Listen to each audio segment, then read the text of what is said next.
Ladies and gentlemen, boys and girls, lax rats alike, welcome back to another episode of the Crease Dive. Today is Thursday, May 23rd.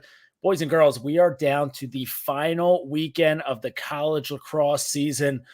The boys and girls, they all went back to school in January. They start preseason practice, freezing their dicks and their lady dicks off at those first couple weeks of preseason practice. They go through scrimmages. They go through that gauntlet of a schedule, especially for all those bench warmers just freezing in the cold. They go through 16, 17 games. They go into May, the tournament, the best time of the year. Many will enter, only few survive, and we are down to the final. We got Friday with the women's Final Four, Saturday, D1 Final Four, Sunday, D2, D3 Championship, Women's Championship, and Memorial Day Monday. It all comes down to this. I'm Jordy from Barstool. With me, as always, we've got Dukes and Ness on the mic. Boys, how we feeling heading into MDW? Nestler, come on, you got it. I know what it's like to play over MDW, but Cabrini never will know what it's like to play at it again. That's fine. Listen, 5-year anniversary coming up for the Cabrini boys. You know, it feels good. Memorial Day weekend comes around, makes you send a few extra text messages out to some old teammates. I'm just happy. I love seeing people get crowned champion. I love seeing these battles. We know the games are going to be good. And like you said, especially for those bench riders, like this is what it's all about. You've been just grinding in practice and watching the boys ball. It's like you have one more weekend. Do your job on the bench. Let the boys do their job on the field, and like leave it all out there and go fun because no one's playing next weekend, no matter what, unless you're going to the pros. So this is it for everyone. I'm fired up. Head down to the shore, Jersey Shore, baby, the Mecca. So I'm excited.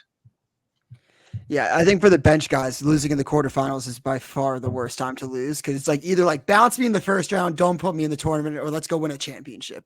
No bench warmer wants to lose at Hofstra. That's got to be a demoralizing feeling. But yeah, I'm excited for lacrosse. Another year, another wedding for the Dukes guy during the Final Four, which is interesting.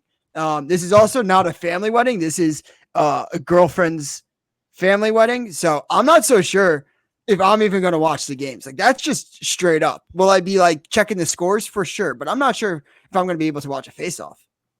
Do you think it's easier to sneak, like family wedding, easier to sneak away and throw the games on the phone as my opposed to my sister's wedding? I'm the lacrosse guy. People are like, oh, like I played lax here, lax there. My brother-in-law played lacrosse at like Providence. Yeah, I could sneak away, do whatever I want. I was also crippled last year.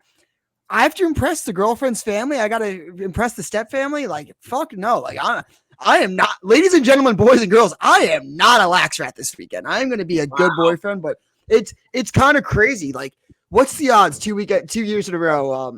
But like last year I wasn't watching every face off, but I was tuned in. But it's kind of, I don't want to listen. I'm a guy who I love. Big fan of love. I'm a big love guy. It's tough when weddings land on holidays. I'm like, I go back and forth on whether or not I think it's like, I think for sure as a younger man, it's like, you look at those weddings, like it's selfish as could be, right? Like you got a 4th of July wedding. It's like, dude, like, are you kidding me? You got like Memorial Day weekend wedding. It's like, oh, that's a tough one.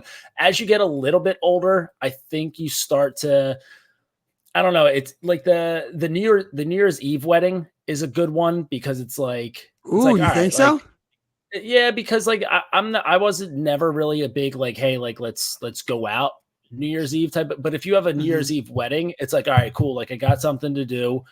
The bar at the wedding's probably going to stay open a little bit later. Like you're going to do the whole ball drop thing. So it like gives you something to do. But like there are just certain holidays where it's like, come on, guys. Like as great as love is, love's awesome. Love rules. I'd rather be drinking with the boys, watching lax. Yeah. Of just like, like I don't want to sit through like the maid of honor speech where it's like just 1,000 inside jokes and I'm outside of all of them. Yeah, Dukes. What's up? I mean, you're not gonna watch them, but like, I feel like curiosity hasn't killed the cat enough. You're gonna like check in. You're gonna like You can't check Look, in. we could call. Look, this is not a family. I wouldn't say this is like the most family friendly podcast in the lacrosse world. I mean, I'm gonna be going to the bathroom so much, people are gonna think I'm a cokehead. Like people are gonna be like, Jesus Christ, like why is this guy going to the bathroom, coming out all jazzed up? I'm gonna be like, ND just covered the spread. Are you kidding me? Ensign went coast to coast to cover the spread. Listen, yeah. I think, hey, Crohn's, you're a Crohn's guy this weekend. Oh yes, a good excuse. We'll just top 5 excuses to go to leave a wedding or an obligation to watch lacrosse. Crohn's, Cocaine, COVID.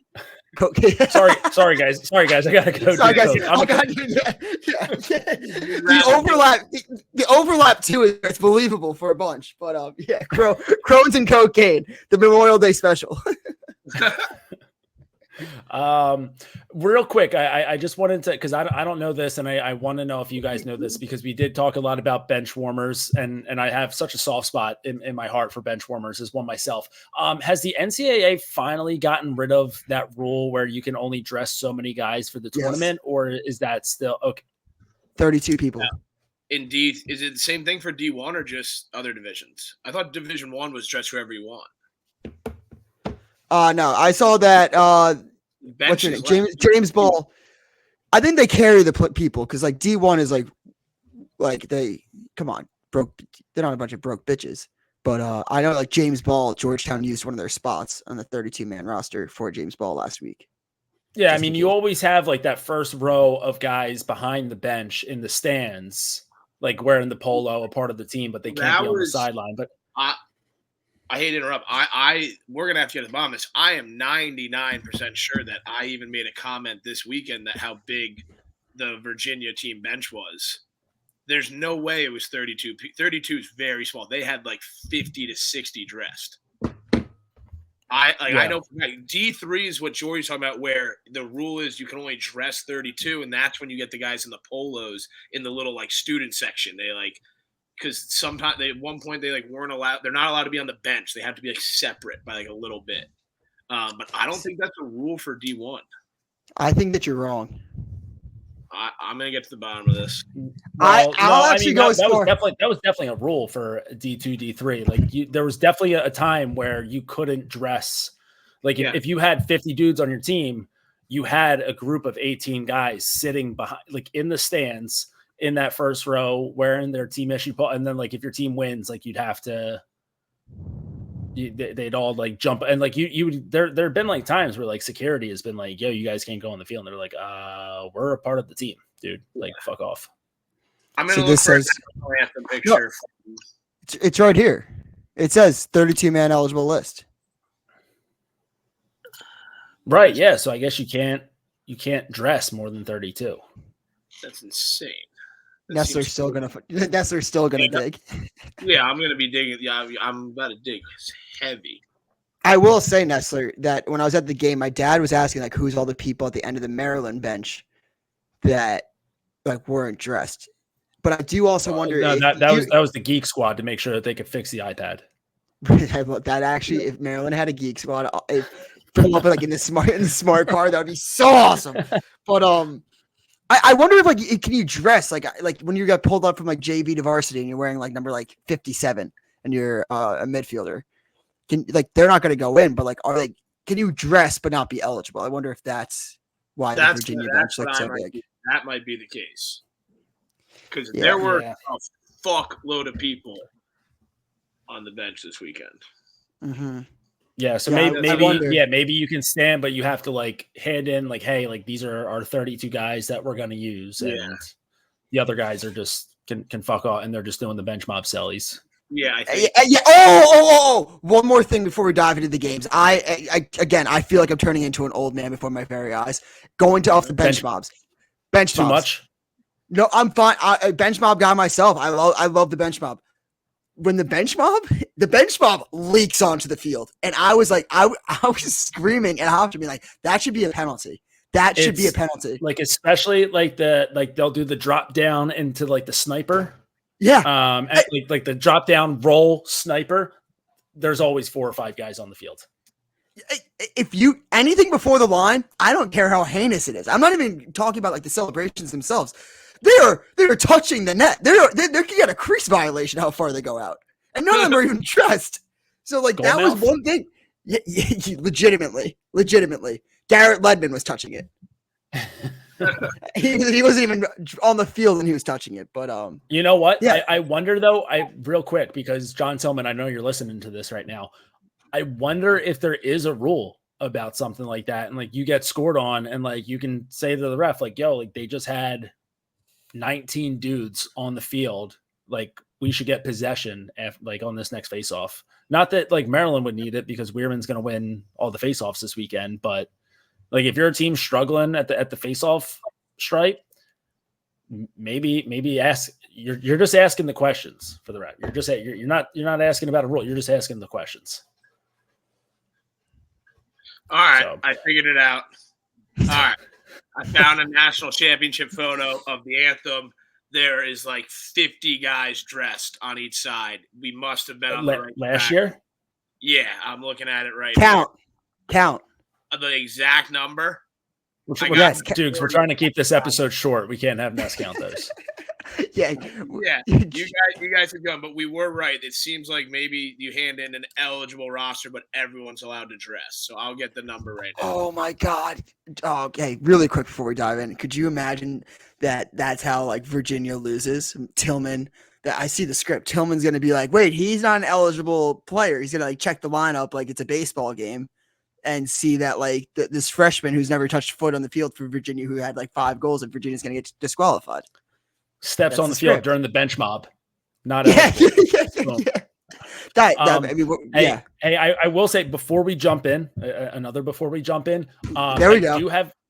I do have guys working on the siding of my house right now, and it kind of seems like they're finishing up, and I'm blocking them in the driveway. So at some point during this episode, I'm probably going to have to go out, move my car, and let those guys out. So just a quick heads up, make sure everyone's alert. If I dip out, that's why. We might have 5 minutes left, or we might have 25 minutes left, and we might have 55 minutes left. That's the beauty of the Crease Dive. I never know how long these episodes are going to go, but there's 2 games, so we should zoom by them. What's up, Nest? 56. It looked like the pictures from very far away. And then like 55 on the other team, Notre Dame versus Duke. So yeah, we're good. Ness was right. Just want people to know that. But he was also yes. Hashtag Ness was right. No more before we jump in. Let's actually get into these games. It gets going Saturday at 12 noon Eastern at Lincoln Financial Field, the home of champions, the 2017/18 Super Bowl 52 winning Philadelphia Eagles, also home to the reigning 2023 national champions Notre Dame. They are coming back to Philly to defend their crown, and they're taking on Denver. So Notre Dame, listen, they have been head and shoulders above the rest of the country this year. Like everyone else in the country, there have been ebbs and flows to the season, right? They've had highs, they've had lows. It's the way that every season works, right? Some guys, their teams are just beating themselves up. Not Notre Dame. They had one goal loss the entire season. Other than that, it has been shit kicker university. So this team, they're loaded. They're looking to get back to Memorial Day. Denver back in Philly, where they did win the national championship in 2015. So a couple of teams here that have won at the link. Dukes, you're our resident gambling guy, line guy. So you would have all the numbers heading into this one. Also, obviously the resident Irish guy. So why don't you go ahead and give us the tail of the tape on this one? I got numbers. I got Irish, and I got some losers to hand out. So here's the numbers for the first game. Denver, Notre Dame minus 4.5, over under is 22.5. So before we dive into that, if you like this game, Notre Dame is minus 260. They lift the trophy. Denver is plus 1,600. So if you think they have a chance, they're plus 1,600 to win it all. And let's just see what they are to win the game. Plus 470 to win the game. So pretty good odds there. Let me be the first to say, I think Denver is very good. I think that you said it the other week, they'll beat the shit out of you in the semifinals. They have leadership, returned every single minute from last year. Great defense, like top 3 defense in the country. they're a matchup nightmare for a lot of teams. A young team, a weak team, a team of pussies, they're a matchup nightmare. Notre Dame is none of those things. Notre Dame is actually equipped to handle exactly what is coming with the Denver train. Will Denver give them a fight? Yeah. Will Denver give them hits? Yeah. Will Denver put them on their ass? For sure. Will Notre Dame get up and put them on their ass right back? 100%. Pat Cavanaugh is going to have a field day. Chris Cavanaugh is going to have a field day. Notre Dame minus 4.5 is my play. I love them. They are leaps and bounds better than every other team in this bracket. I am not going to overthink it once. I think that Denver, everyone's going to have recency bias to last week. They did look great, but I think Syracuse is very good, but Notre Dame is built different. Syracuse was a matchup nightmare. That was the team worst equipped to face Denver, in my opinion. So that's my take. Denver minus 4.5, potentially my play of the weekend. Ness. I love Notre Dame. I think they are leaps and bounds ahead of everyone. I don't love giving 4.5. I don't. I got fucked almost. I took all favorites last weekend. Got steamrolled by the spread in almost all of them. Besides Notre Dame, they covered, which is fine. But I think Denver's a little better than even I'm giving them credit for. So I might have to be Denver taking the 4.5 there. I do think Notre Dame wins, but that Denver team's going to keep it close. I like their goalie, he's a big guy, like a big fella. He's not huge, he's a big guy. And their defense is just kind of a bunch of thugs. So I think Denver keeps it closer than Duke's does. So I'll be on the opposite end. Yeah, and really quick, I'm taking the under 22.5 in this one. Ooh, I see this. That's because I think Notre Dame's a team where they're when they're humming, they're kind of at that 14-16 range. I don't see Denver really getting too close to that, right? If they got over 10, I'd be shocked.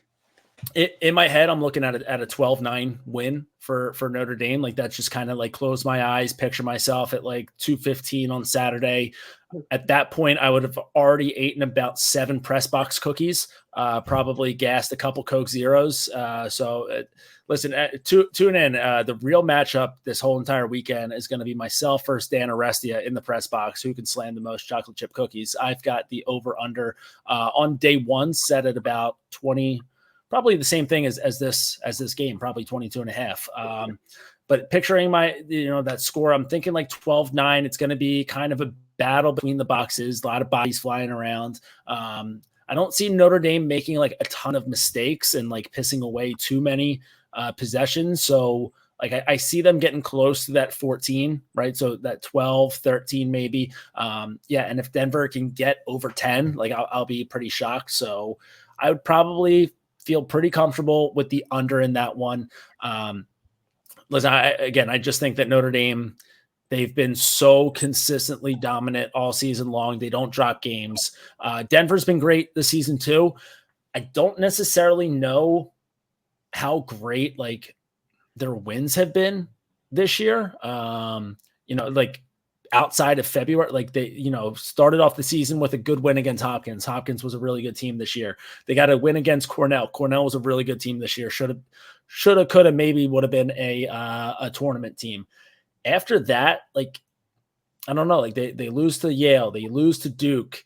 They go through the Big East and they get wins there. I'm not crazy about Big East lacrosse, right? They got a 10-8 win over Georgetown. I'm not I'm starting to like Kevin Warren more, but that doesn't mean that I really like Georgetown that much. Did they beat Michigan? Sure. But let's not Michigan gets hot in the Big Ten tournament. That's just what they do. But there were 10-17 this year. Let's not act like Michigan was a great win. And like you said, Syracuse was a nightmare matchup going up against Denver. Syracuse is Jekyll and Hyde. You never know what you're going to get out of them. So I'm not really sold on these wins. I do have to go for the siding. So I got Notre Dame in this one. Minus 4.5. I'm going to lock Jordy in for that minus 4.5. I think we should pause a little bit till Jordy comes back. Do a silent intermission. Do you want to talk about the women's Final Four at all? I'm down to talk women's Final Four. Because I watched last week. I watched the Florida what was it? Florida, Maryland. Florida girls could play, but yeah, we got Northwestern versus Florida, BC versus Cuse. Obviously, I'm not going to pretend to be a women's lacrosse expert here, but here's what I do know. Did you see the picture on No Context about I think it was the Syracuse goalie?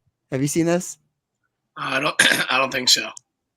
Is it I'll recent? pull it up. It was today.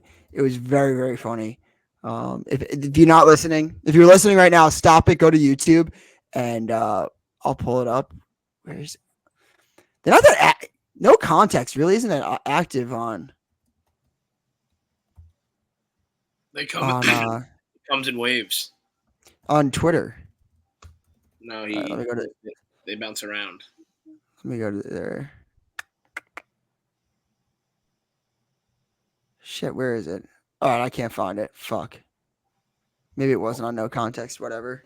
But the goalie is just absolutely dripped out. Oh, here it is. Found it. I'm pulling it up. It's so funny. Look at this. She's got the helmet cap on over the helmet. She has this swaggy like tape on the side of the chin, and then she's wearing like shades. So funny. That is pretty badass. That is hilarious. That's a lot going on. Right. And then Northwestern's obviously a wagon with Izzy Skane. Florida is a great story, upsetting Maryland. Florida's, I think, first time making the Final Four.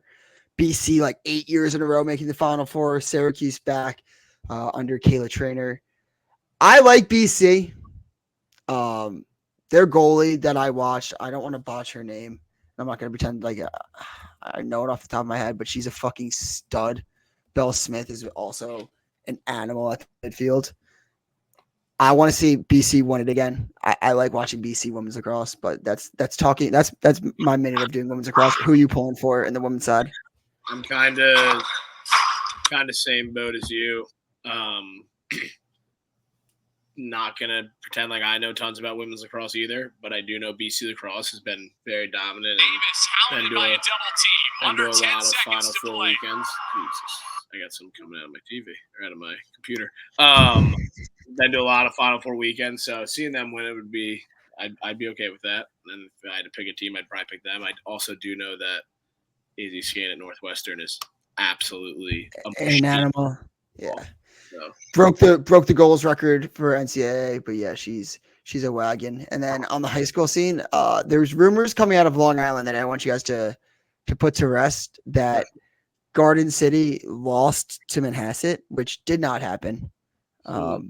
There's just no way that Garden City could ever lose to a team, a rival nonetheless, that has hair like this. Look, weird. It says 6-5. The dude with the hair against Garden City, 24 hours ago, actually. No, there's no way they could lose to guys like that look like this. It is. I think that was the first time. Like jokes aside, I think that might have been the first time Garden City lost. Hasn't won counties since my sophomore year of high school. Dynasty's over. Dynasty's over. Just like Salisbury's dynasty, over. Yeah, did you see that? Shout out Miles. They call him Dubes during the podcast. They call him Dubes and Dukes, and I don't like it. Confuse you. Yeah, it's my brain's not smart enough for that. But Jordy, we just went over the women's Final Four. Do you have a winner on that side?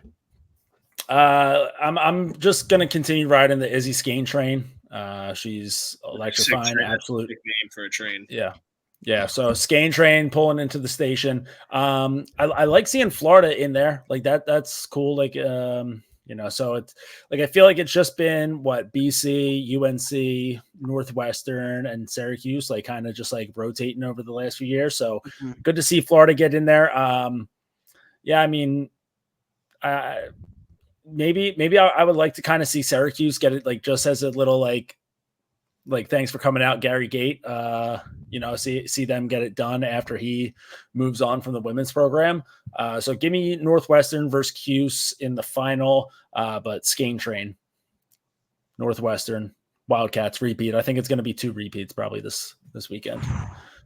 Big for the Midwest. That is. Is that Is game 2? Yeah, game 2. So we got love it, guys. Game 2, 2:30. By the way, both these games on ESPN2. I believe they call that linear, right? When it's not just like streaming on ESPN Plus. So ESPN2. So Saturday, get yourself in front of a TV. If you're at a bar, make sure they got ESPN2 on. Easy enough to stream if you are on the beach. Hulu has live sports, not a free ad.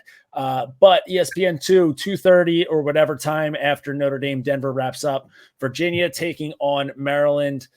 This is a rematch of the regular season, also a rematch of a whole bunch of tournaments over the last few years. They played middle of March with Virginia. That was when they were in the midst of their 3-game skid. Virginia got out of that skid with a 14-10 win over Maryland. Dukes, tail the tape on this one. Yeah, can I be honest with you guys? I don't know who I'm going to pick. Fine. Yeah. Like, I'm with you on that one because like, I feel like every fiber of my being wants to pick Virginia, like wants to pick against Maryland.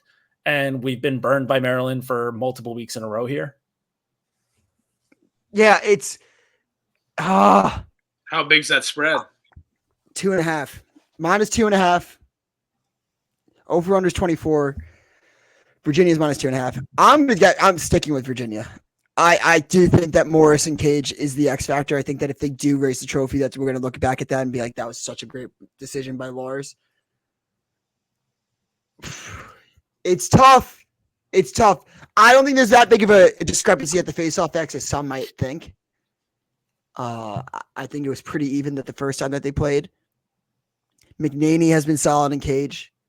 I'm just going to go with what I know. I'm going to go with the full body of work.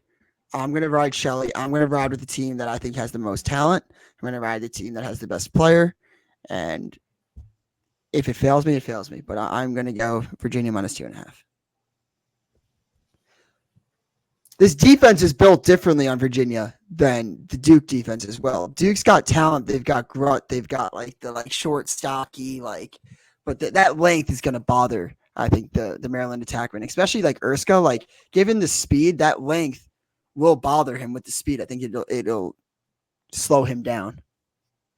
Yeah, and I don't think that there's not a ton of speed on Maryland to begin with. They're not really this Maryland team. They're so hard to, and you know what? Maybe they're not a media team like that. That's the thing. Like all these other teams, they've got guys, right? And I'm a firm believer. You win with guys. Maryland doesn't have any, right? They don't have a single 40-point score on their roster this year. Mm-hmm. Now here's the thing: what they do have. So little, when digging through the stat sheets here, what they do have is just as many, if not more, guys with at least 30+ points as anyone else left in the tournament, right? So Shelley's with 82 points, each team has a guy that's 70, 80 points, but then there's a drop off from there. What Maryland has is just a bunch of 30-point scorers. So they don't really fall into the trap of, if their guy's not going, they're not getting anything, right? Because they're all kind of pitching it. They're all going to end the day with 2 goals, 1 assist, or 1 goal, 2 assists. There's not going to be anyone on this team that pops off for 5-2, 5-1. And that's kind of if Virginia wasn't such a Memorial Day weekend team where it's they're here all the time, that would worry me a little bit, because what if, it's 86 degrees in Philly on Saturday? What if it's, what if Shelley and Millen, what if the heat gets to them a little bit and they're just not really going? It's where do they get a ton of production after that? Cormier is not creating by himself. The midfield is the midfield in Virginia, not great, not a ton of depth. So it's if those 2 guys aren't going, where do you get all those points from? Where on the flip side of that, it's if like Urxa and Spanos aren't going for Maryland, like they have 3-4 other guys who are pretty much the exact same guy that can just do, the same thing, right? Like, Maltz, Malever, like Syracuse out of nowhere. Like this fucking, by the way, that, I put this out in a tweet last week. Every time I hear Kark say Syracuse, like I think he's saying Syracuse in a real hard like Italian accent, like Syracuse. So that really throws me off. But like there, and shout out Alpharetta, Georgia. I believe that's where Shitto's from. I could be wrong, but I think he might be. I think it might be too. I think it is. Alpharetta sounds very familiar. Way too familiar. Yeah, way too familiar. So shout out to him. So, but like that's my thing. Where I think that this game, like Maryland's a team where they just have a couple guys who all chip in, and then before you know it, they win those games where we're all saying that they're not going to win. Virginia, they got to rely on Shelley and Millen.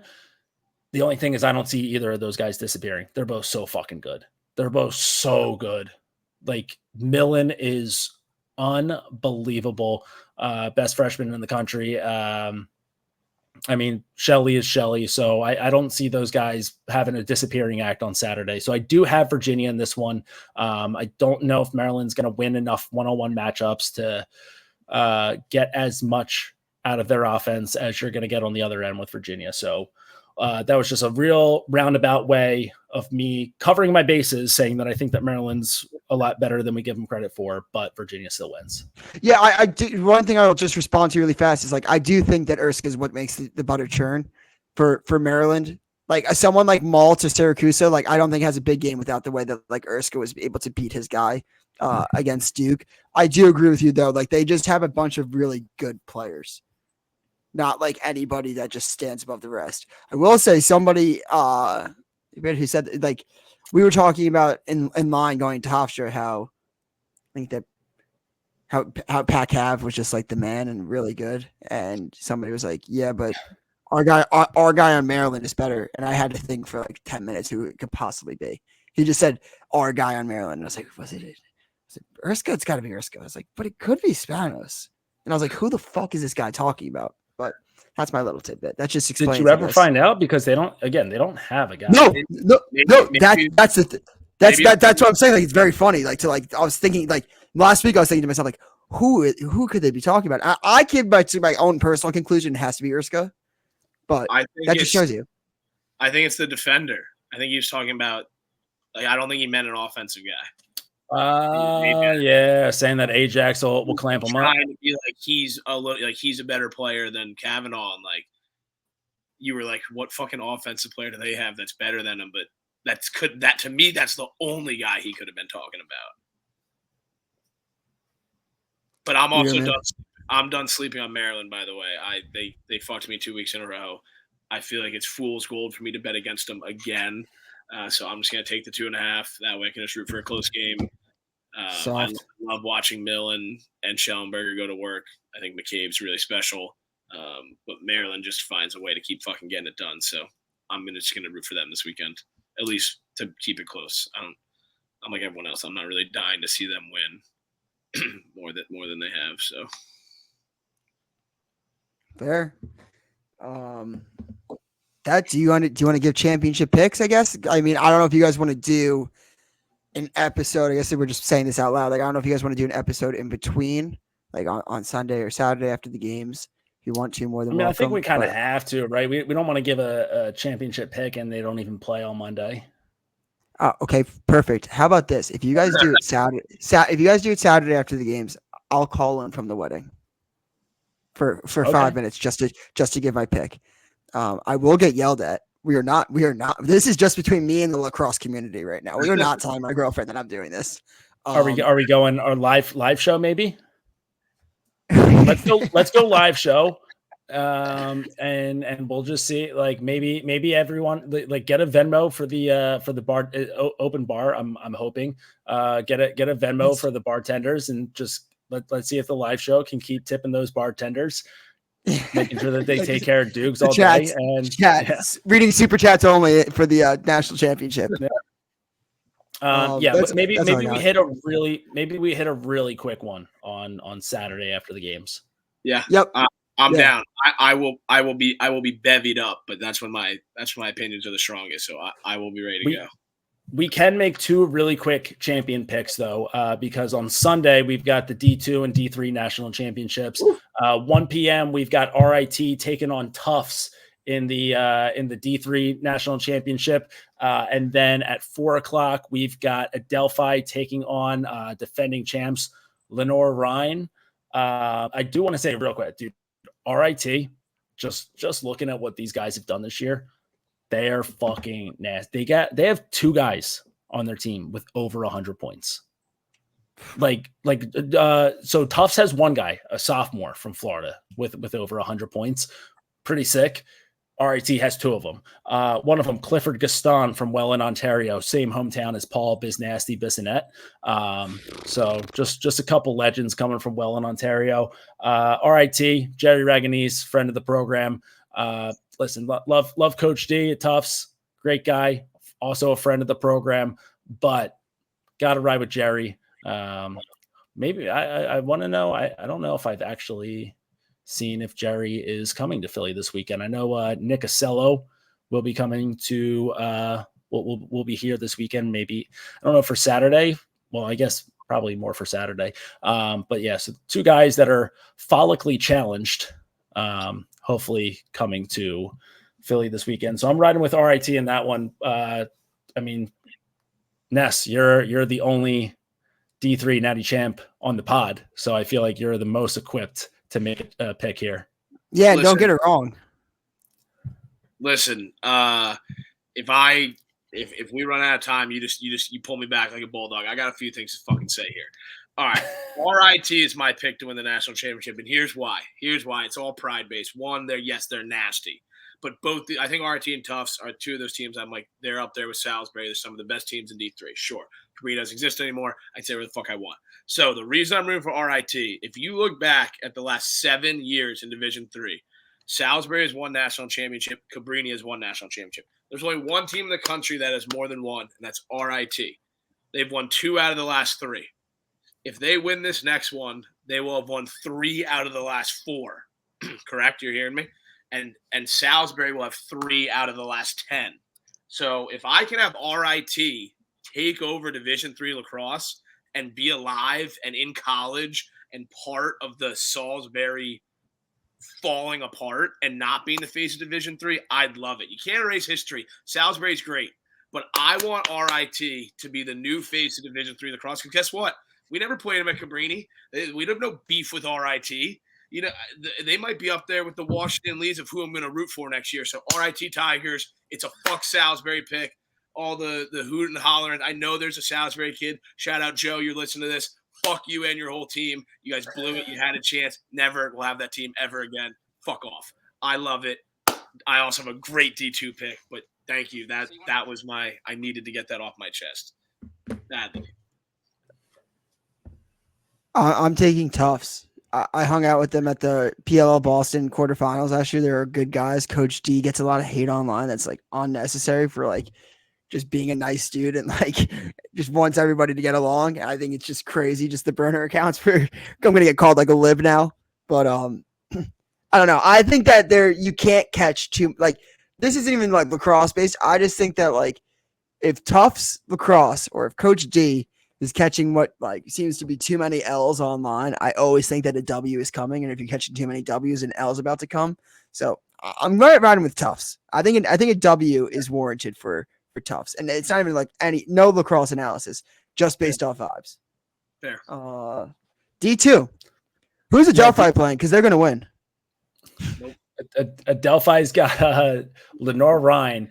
But the funny thing about it, dude, top 3 point scorers, Massapequa, all of them. Just so, I mean, that seems like quite the pipeline. It's all on Adelphi? Yeah. That's awesome. Massapequa, they probably all got kicked out of school. Let me check. I know Adelphi has a kid that I played with in high school. Yeah, there's a And Garden City kid that's pretty high up there in the. He was very good. He was like won a state title, was one of the best players on my team as a sophomore. Played D1, went home, but he might. Kyle, I'm speaking to Kyle. Like I feel Kyle's like 24 or 25. I don't know. Actually, no. I think it's the COVID years. But you know when you're like you're still in college, like one of those kids. Like he's that for me right now. I was shocked to see him still on the team, but like he's a. I mean, he could have pulled a Nestler. He could have pulled a Nestler where he takes a year off and then shows up in an alumni game.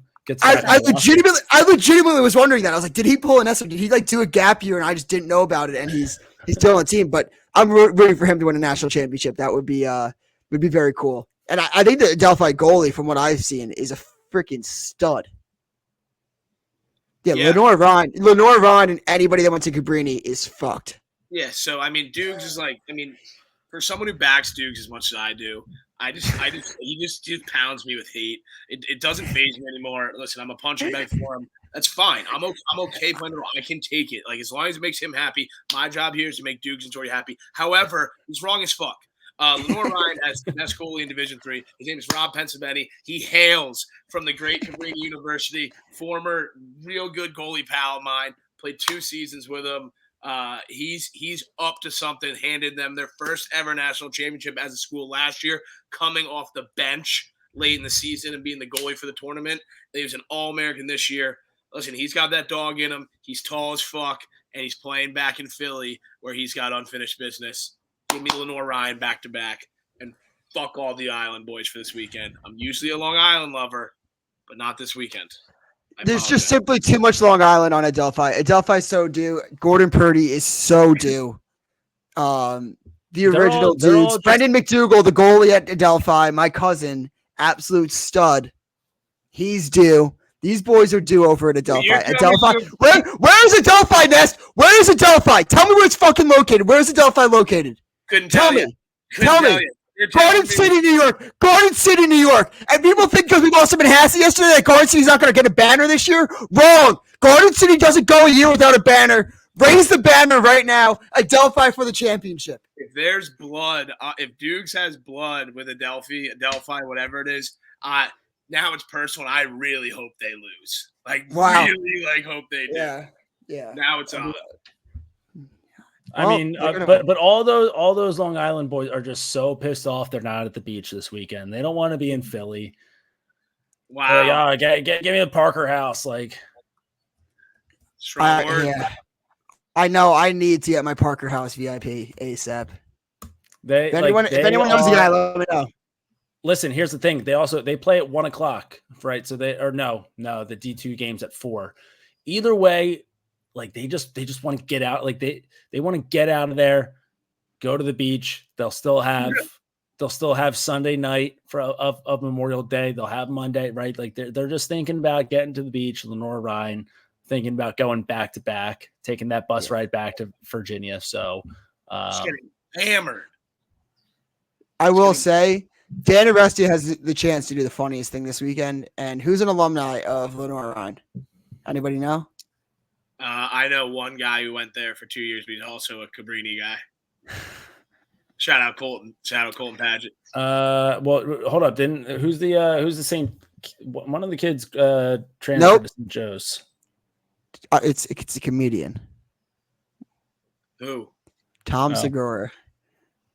Is he? Oh, yeah, he gave a shout out when they won last year. Yeah, so if Dan Aresti just like pretended to be Tom Segura at at the Lenore Ryan game, that's a great call awesome. Because I have for the longest time tried to think about who Tom Segura reminds me of his look, and yeah, that is Dan. It's Dan. That's so funny. I've never realized that. Yeah. That's all I got. Yeah. You guys got anything else in the Locks world? No, nothing else. I mean, I'll be at, I think all the games. Sunday we might have a high school season still going on, so we're gonna have practice at some point. So might be bumping in and out on Sunday, but I'll be there all day Saturday. I'll be there Monday. So if anyone's going to be at the games, let me know where you're at. If you guys are going, any tailgates in the parking lot, I'll come stop by. Dukes, maybe making a trip this weekend. I'm coming all the way from the Cape down to Philly just to make the championship. I mean, what a hustler. What a hustler this guy is. Torrin Eccleston, that's who it was who transferred to St. Just a fun. The delayed faxes episode. But yeah, so that's all I have. So I'll be there all weekend. Dukes will be there Monday. Ness will just be Lucky Hatton at the Jersey Shore. You never know. I might make it Monday. Depends. I might. You might be just sitting there and gonna be like, "Who's that fucking voice behind us?" It's gonna be me coming down the aisle, seat right next to you two, or under the press box waving up to Jordy. Well, if anyone else is going to be there, let us know. Make sure that you are, or hit us up with your setup. Maybe you're at a bar, maybe you're watching with boys, and just show us that you got the game on. Let's hashtag grow the game, and you can fire those off over on our socials. We are at the Crease Dive on pretty much everything. Stool Crease Dive on TikTok. Anything else before we head into MDW? Best weekend of the year. Going once, going twice. Going to keep it low to high until the day we die. We out.